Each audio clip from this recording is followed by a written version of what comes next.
And a very warm welcome back to the JLX podcast with me, your host, as always, Xander, and I hope you're all doing fantastic. Today's episode is going to be a little bit of a clear up. As you've guessed by the title, we are going to be talking about sleep and fat loss. The reason I want to do this episode is because so many people tell you that sleep is important, but nobody tells you why. So in this podcast, I am going to tell you the impact that having less sleep may be having on your fat loss results, but I'm also going to explain to you some of the things you may feel when you don't get as good a night's sleep or when you haven't been sleeping so well, and maybe why you've been struggling in your fat loss phase as a result of those things. So without further ado, let's get cracking. Now, on a very broad scale, why does having less sleep affect us? Well, if you look at it on the biggest possible scale, sleep is the most important thing that we have as human beings. Why is that? Well, if it wasn't, evolution over the last hundreds of thousands of years will have eliminated it, and it hasn't. Sleep is just as important now as it always has been, and that tells you something. That tells you that it is very, very, very important. There are certain things that, we've developed and we have moved on from, if you like, or the correct term of that would be we have evolved, but sleep is not something that's left. And I think you'll know that when you don't have a good night's sleep or when you have a string of bad night's sleep, the mood, the energy, the persona that you have drastically changes. Not just that, but your feelings change. The things that you think about change. Your hunger levels change, and everything in between that. So just on a very basic level, without needing to go into huge amounts of detail so far, you can tell how big a difference having a good night or a bad night's sleep has. Sleep is the king of recovery. It's essentially the best medicine. If you could bottle up what sleep gives you as an individual into a medicine, it would be the best medicine ever developed by human beings. And the importance that it has, therefore, is far beyond that simply of good health, but also in terms of processes such as fat loss, muscle gain, and so on, which is what we're going to be talking about today. So on a broad scale, sleep is very important. Hands down, it's not a negotiation, it is what it is. The thing that is negotiable is how much sleep we need, and that's going to differ from person to person. There will be people who say, oh, I only need 5 hours sleep. Typically, they would represent, I think the statistic is like 0.001% of people. Many people, I would say, have 5 hours sleep and have learnt to survive. There's a big difference between thriving and surviving. So people who have learnt to survive on 5 hours sleep are very different to people who thrive on, say, 7 to 10 hours sleep. So my recommendation would always be we need somewhere between 7 to 10 hours. Now, some people I know can sleep for 10 hours, wake up in the morning feeling fine and dandy. If I slept for 10 hours, in fact I couldn't, I'm not somebody who could do that. There is ever so often, I'll have days where I sleep in and I'll wake up and be like, oh, it's like 8 o'clock, and it's not, it's like 10:30. But they're very few and far between. Typically, I'm somebody who can thrive on probably 7 to 8 hours. So I can do really well on that. I can survive on 5 to 7 hours, but that's the thing. I am well aware that I am not going to function at my absolute best on 5 hours sleep. I can function, but not at my best. And that's the difference between a lot of people. So typically, I would recommend anywhere between 7 to 10 hours, and that'll be different for different people. I'm not going to go into sleep in a huge amount of detail because that could be a podcast in and of itself. And in fact, I've done them before, so you can just check out further on my YouTube channel. I may have done a podcast on them. I'm not sure. I've definitely done YouTube on it though, so do go check that out. Now, in terms of a fat loss process, there are probably 5 major areas that fat loss is impacted as a result of a bad night's sleep. So one is appetite regulation and the hormones that control that. Another one is going to be the increase in calories that we are likely to source. The other one is going to be mood, and I'll go into more detail once I've listed off my list. The other one's going to be mood. The other one's going to be the impact on energy balance and metabolism. And then we've obviously got emotional eating as well. So they're kind of my 5 things. And to be honest, if you put them in a spider's web, and I like this analogy quite a lot. So a spider's web is effectively, if you ping one thing on a spider's web, it's going to set the others off, right? The vibrations go around. And if you set off any one of these things, they can almost set off the other things within that spider's web anyway. So that's why I like the analogy. So let's go and dive into, which one did I mention first? Let's go with appetite regulating hormones. So we have 2 appetite regulating hormones. We have ghrelin, people call it different things, spelt G-R-E-L-I-N. HLIN. I don't know why I decided to go for a spelling bee test for myself there, but never mind, I think we passed. And the other one is leptin. And the best way to remember this is GRE for greater, LE for lower.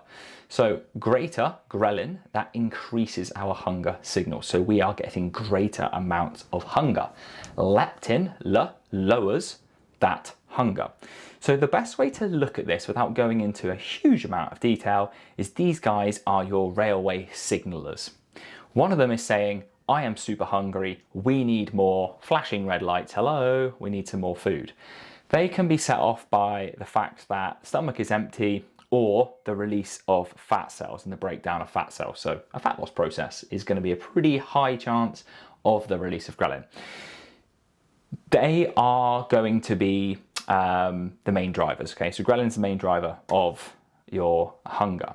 Leptin lowers hunger. So when the stomach is getting pressed out, as an easy example, leptin is released, say, hey, whoa, we're full now, like, calm down, we don't need to eat anymore. That's a very, very, very, very vague way of describing it, but hopefully that's understood. So ghrelin is going to drive more hunger, leptin is going to lower it. Here's the kicker. When you have a bad night's sleep, not only do you have greater levels of ghrelin, so you have a higher drive for hunger, you also have lower levels of leptin, which means that you have a lower control of bringing that hunger back down. So if you look at this in an analogy, okay, it's a bit like when you're driving along, you've got more accelerator pedal and far less brake. And as you can imagine, that's probably not very helpful. So when you think about this as a fat loss process, you're in the middle of your day, you've had a terrible night's sleep, 2 nights sleep, 3 nights sleep, you've got so much more ghrelin, you're so much hungrier, but you've got less of the brake, you've got less of the thing that's going to bring that hunger back down. So not only are you battling a fact that in a fat loss phase, you will be hungry, right? It is a restrictive phase. It's a essentially controlled starvation phase, right? No matter what you want to call it, that is essentially what you're doing. So not only are you going to have the hunger that's being driven by the fact that your fat cells are going to be getting used for energy and ghrelin is released through the fat cells, you are also going to have less capacity to stem those hunger signals. So it becomes a bit more difficult, right? I don't think that needs any more explanation. Essentially, more hunger, less control of that hunger. Bit of a shitstorm in terms of how we're feeling in that day. Which brings me on to my second point, and that is food sourcing. Now, food sourcing is essentially the way I like to refer to the kinds of focus, we have around certain foods. So there's a couple of hypotheses here that you can look at. One is the food reward hypothesis, and this basically states that our brains are going to be far more focused on foods that are higher in caloric intake, that take lower energy to source. Easy example, if you go to your fridge now and there is a carrot that needs to be grated, cut up before it can be eaten, or there's a lovely pot of strawberries that you can literally just put in your mouth and eat them, you're going to go straight for the strawberries before you're going to go for the carrot, right? Because the carrot needs to be prepped, washed, blah, blah, blah. The strawberry you can just whack in your mouth. Take that, okay, but in reality, the calories between a carrot and a whole pint of strawberries, not too big. But let's swap that and make it a bigger example. Let's say you go to the fridge and there's a cheesecake there, or there's carrot. The energy it takes, you don't need to do anything to the cheesecake, stab your fork in it and whop it in your mouth. The amount of energy, due to the fact that it's higher in fat and higher in carbohydrate, versus the energy in the carrot, it's not even comparable. So naturally, we are going to have a higher sourcing of these types of foods. We are going to be looking for them. And the reason the brain does that is because it doesn't want to expend any more energy because it's tired. You are tired. You've not had as much sleep, so you're not as well recovered. So you're not only less recovered, you've not only got higher levels of ghrelin, which means our hunger signals are peaked, you are also going to be sourcing foods that are going to be higher in calories. If you look in many kind of research things, they'll refer to them as tasty foods. And basically what that means is high sugar, high fat, because they are going to be far more enjoyable and, usually speaking, far easier to source, far less calories expended in the sourcing, and then far less calories in the digestive process. So the first two things then, we've got higher levels of hunger, lower levels of the thing that's going to bring that hunger down. We're also sourcing foods that are very much higher in calories. And I think you can probably all relate to that, right? You know, you will source things. So I know for myself, for example, if we go to Costa, I'll have the same coffee, but I'll look at a pastry and go, wow, that looks great. Whereas any normal day, I would just go and get my coffee. So what's important is to acknowledge that on these days, it's not you that you actually want these foods in the sense of, oh, I really need more calories. It's the thing that our brains are going to be sourcing those kind of more calorie dense foods. So the next thing that comes alongside that is going to be the requirement of more energy. So if we look at, not only do we have the higher hunger signals, not only are we sourcing more foods, you are requiring more energy because you are fatigued. So the brain naturally is going to find things that are going to help it with its energy source. Now, the brain requires a huge amount of energy for it to run, and if you are fatigued, it is going to look for a little boost. Again, very vague in terms of the explanations of this. If you are a nutritionist or have a degree in exercise science, I will happily explain this more to you, but generally speaking, we're going for a bit more of an easier explanation today. So naturally, our bodies are going to want to have more energy. Now, a little bit like the sourcing of food I discussed a minute ago, you're not going to want to be producing loads of energy or expending loads of energy in order for you to be able to then eat the food. Right, full transparency, my phone was just vibrating on the desk and it's very irritating and it's interrupted my train of thought. So we're going to kick off from the next point, which I was just starting to discuss, which was the fact that we are going to be sourcing more calories, right? So we're going to be sourcing more calories because the brain needs that food. Now, this sounds very normal. However, the kicker to all of this is that your metabolism is going to be down-regulated. The body is super clever. The brain is very, very clever. And when it's fatigued, it will down-regulate its expenditure of energy. It does this naturally when you're dieting. And it does this because it can control, to an extent, the amount of energy that is required to follow general activities. Now, if you're watching this on YouTube, you'll have watched me for the last 20 minutes waving my arms around like a crazy person because I am somebody who's very active, right? I have a good calorie intake. I'm very warm at the moment. Naturally, that's another good sign, but I also fidget a lot. Now, if you take somebody who's dieting, in fact, if you take me when I'm dieting, I might be sat here with my arms underneath my armpits because I have cold hands, or because I don't want to expend much energy. Again, if you're watching this on YouTube, you'll notice that I am stood up doing this podcast, and I'm stood up because I have plenty of energy to do that. If I were tired, or if I didn't have many calories in me because I was dieting, I probably would be sat down right now. How does this affect everything? Well, if we look at all the things we've got so far, not only do we have higher levels of hunger, not only are we sourcing higher calorie, more carb and fat dense foods that are easier to consume, hyper palatable foods, we're sourcing more energy because naturally our brains are tired and they need a bit more, and we're going to be expending less energy because our metabolisms get down-regulated due to the fatigue that we're feeling. This is all starting to make a fair bit of sense now, I assume, as to why sleep is so important for fat loss. And it's also one of the reasons why people who do shift work tend to struggle a lot more with weight management. And that's in the science. That's not me saying that people struggle. That is a scientific fact. And there are different strategies that we put in place with our clients to aid them in that process. But it's very different for each individual. Again, we'll probably do a different podcast on that actually, because the nuance around shift work is, but there's a lot of it, but it's also a very interesting topic. So if there's something you'd like to hear about, drop me a message on Instagram or comment on the YouTube video and I will drop a video for that. So back to where we were talking about the process, you can see how this is becoming quite a bit more difficult. Now, the next thing is stress, so cortisol and insulin sensitivity. Now, this isn't something you're necessarily going to notice, okay? But when our cortisol levels are higher, we're going to store more water, all right? So we're going to feel a bit more bloated. We're going to feel a little bit bigger. Our clothes are going to feel a little tighter. Not just that, but we also have, when we're very stressed, the dysregulation of insulin sensitivity. Many people probably don't know about insulin sensitivity. If you're a diabetic, you'll very much be clued up on this. If you struggle with PCOS, you'll be very much clued up on this, or you should be. Insulin sensitivity is essentially where the body is less sensitive to insulin.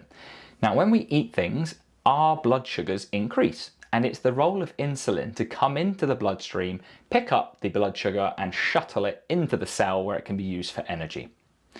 However, when we have a down-regulated ability for insulin sensitivity, so we're less insulin sensitive, what happens is that those insulin little boats, if you like, that go around the bloodstream picking up the glucose molecules, they are less sensitive, which means that they're going to pick up less and less and less, which means that we're left with more glucose in the blood than there should be. And that can lead to things like fatigue, that can lead to things like tiredness.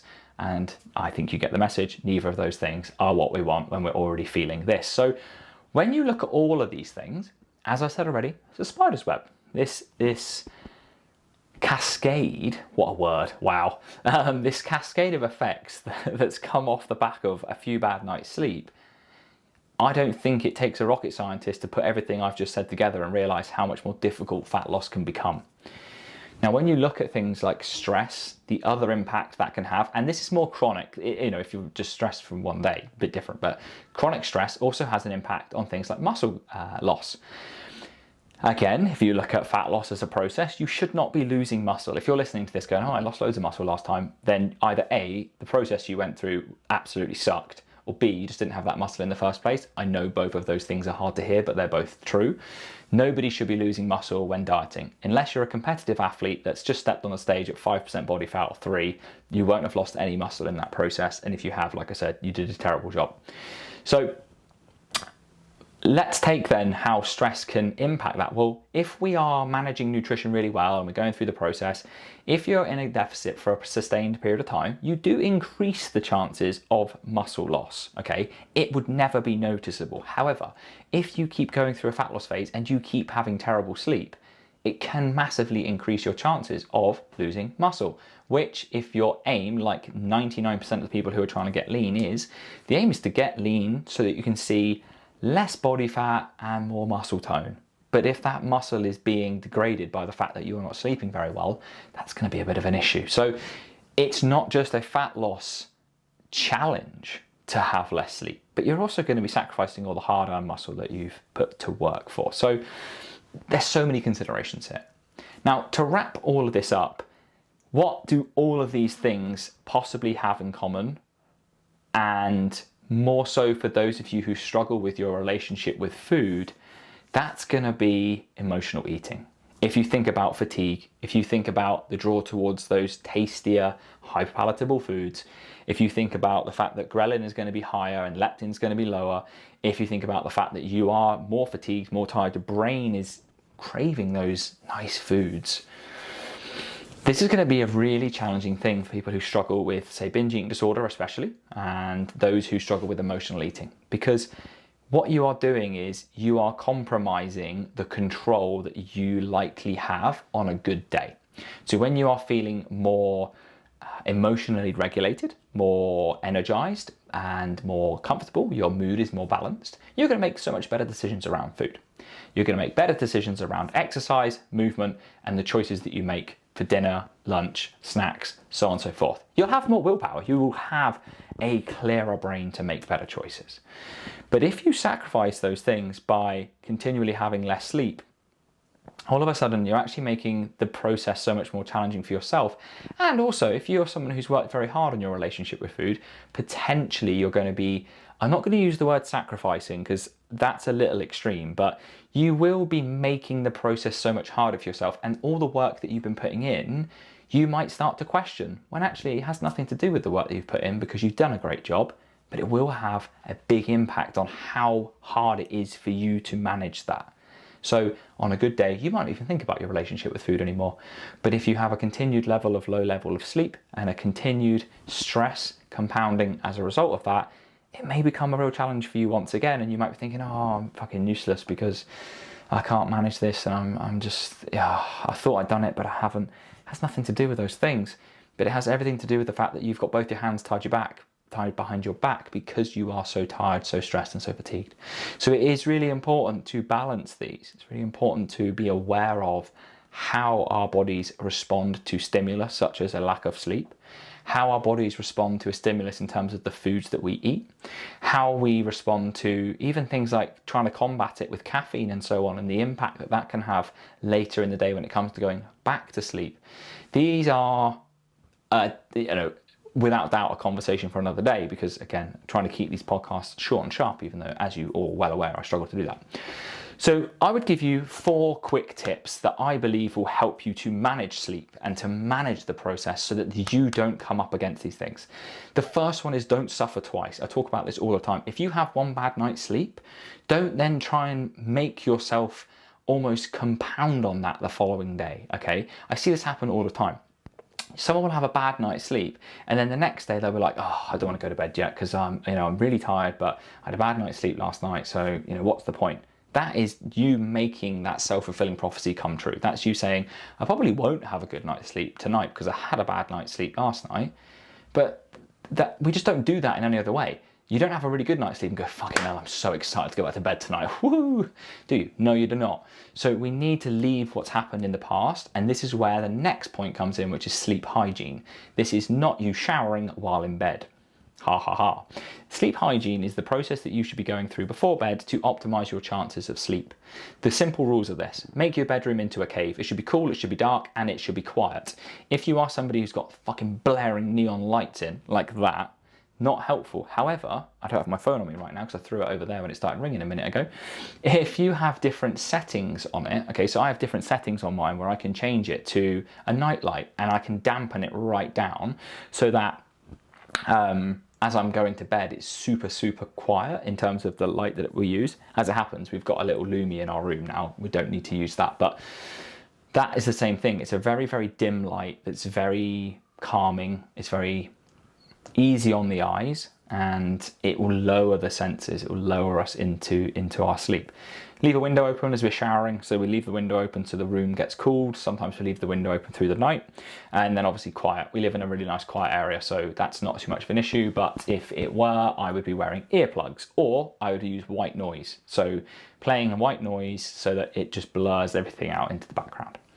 So that's one part of sleep hygiene. Another thing is to make sure you shower before bed. Shower before bed and make sure you have a nice warm shower. Having a nice warm shower will mean that you are going to be lowering your body temperature as soon as you get out. So as soon as you get out, the body's going to be lowering your body temperature, which is going to start the cooling process naturally when, as you go to bed and as you go to sleep, there is a natural cooling process. So essentially giving yourself a little boost.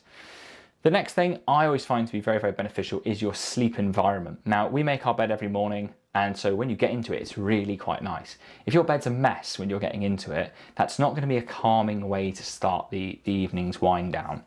So what I'd be doing is making sure we make the bed. It's a good start to the day anyway, but also a good end to the day and a good start to your sleep cycle. Then make sure we're not going on phones, we're not playing music in our ears, and we're not reading anything that's really stimulating. So if you're reading Game of Thrones or something like a crime thriller, what incentive does your brain have to go to sleep at this point? Next to none, because you're stimulating it with so much. So let's say, for example, would you play a video game before bed? No, because that's a terrible idea, far too stimulating. So reading a book that's going to give you that same amount of excitement and stimulation, you're not calming your brain. You're not calming yourself.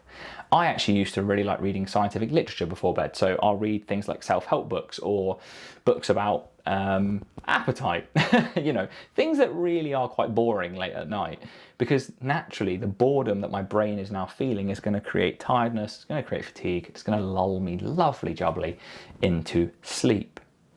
Of course, other things are things like eye masks, especially if you've seen this on YouTube. My room just lit up a crazy amount because the sun's just come out behind the clouds. If that's happening and it's waking you up, it's going to disturb you this time of year between like 5 o'clock in the morning. Not to mention the fact that if you're a shift worker and you're sleeping through the day, a really good eye mask is priceless. I sleep with a night mask almost every night, and it's just excellent. If I ever have a snooze during the day, eye mask goes on, whack it. It's just wonderful. So sleep hygiene is a big one, and it's really going to help you to manage that. I think overall that would be the biggest tip. Obviously not, like I said, don't, what was the saying? Don't punish yourself twice. And then my third point here, I think, would be on the relationship people have with sleep. Don't go Googling it. Sleep anxiety is a thing where people get themselves so wound up about the sleep process. So if you cannot sleep, don't just sit there rolling around getting pissed off. Get yourself up, get yourself into a nice cool room, sit in a chair, read a boring book with a dim light, and just try to relax as much as possible. The thing that people do is they go and do things that are entertaining. They'll go on their phones, they will play video games, they'll read books that are exciting. So you're now giving your brain a reason to wake up the next night, because you're saying, hey, if you wake up, I'll reward you with something that's exciting. We don't want to be doing that. We want to be making sure that when we're going to bed without all this stimulus, which means not giving it the stimulus during the middle of the night, because that's equally as unhelpful. So find yourself a nice, cool, dark room, maybe a slight light lamp or something in the corner, with a boring book, or just sitting there. You know, I personally try meditating. I think meditation's a fantastic thing to do, and it's the thing I always do if I'm struggling to sleep. So a nice body scan or something like that, counting with breath. Box breathing, so on and so forth, can be really very helpful too. So there are so many ways you can do this, but fundamentally, the whole podcast, the whole idea was that sometimes we don't get that choice. We don't get the control. You know, if you've got kids and your kids are waking you up 3-4 times a night, very much stressed at work, selling your house, these kinds of things can compound, and they do give us bad night's sleep. So these are the reasons. Hopefully I've kind of put some really good knowledge to that now, when you're like, that's why this has happened, or this is why this has happened, and above everything, giving you some good understanding and some confidence that you are in fact not completely bizarre, and you are very much a normal human being in your own wonderful way. So folks, that is all from me today. As always, please do like and share the podcast. I would massively appreciate it. And as always, if there's anything that we can do to help you with your fat loss process, please do drop me a message. I'd love to chat to you for 10-15 minutes about how we can help and obviously get to know you a little better. As always, do drop me a DM on Instagram or comment on the YouTube video, and it'll be my pleasure to reply. Take good care of yourselves for now. Bye-bye.